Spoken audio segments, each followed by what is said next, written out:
One, I thought I wanted to stop. The driver Who from here drives a Toyota? completely ignored this rider. And you don't drive a Toyota? His attention. No. Okay, good. Here we go. Woo! Good swerve. Jesus. Jesus. Look at that. Look at that. The cup holder, yeah. He's got his coffee. He's relaxing. Is this was it a Honda Goldwing? Is it a Honda Accord? Or you drive a Honda Accord? I was gonna say this is a Goldwing, I think. So we talk about planning our ride here. So position for safety. I like to position myself in a way that it's gonna set me up for success and for safety. So see this, move over. Now we're in a new position. So we went through this whole thing. Let's just go ahead and start all over because we talk about this all the time. In fact, let's go ahead and do this. Obviously, I'm going to reset everything. Let's talk about the plan method real quick. Let's bring this up. So positioning for safety, here it is, so you guys can see. So when it comes to positioning your safety, you want to make it to where you have good space cushions, line of sight, and escape paths. You always want to have one good escape path. You want to have good line of sight. And space cushions are in front, side to side, and behind you. So that's how you're going to position for safety. That's the goal. That's what you're constantly going for. So locating hazardous situations, okay, part of the plan method here is identifying those hazardous situations. And that's going to be corners, intersections, blind spots, open lane patterns, sides of the vehicles, or I guess that's going to be the assessing. But locating the situation where it's like, maybe I should start putting myself in a good position or adjust my position so that I can do these escapes, so I can be prepared for braking, so I can be prepared for swerving. So that's why we roll off the throttle going into intersections. That's why we do slow look, press, and roll going into corners.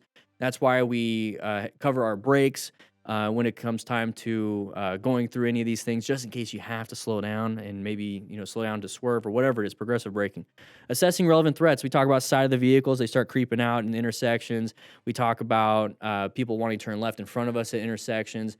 We have road surface hazards. Now, a relevant threat of a road surface hazard is in your lane. A road surface hazard in the other lane, not a big problem, but it's a good indicator there could be something in your lane. There's also situations and threats when it comes to like chevrons, like different little indicators that something could be happening.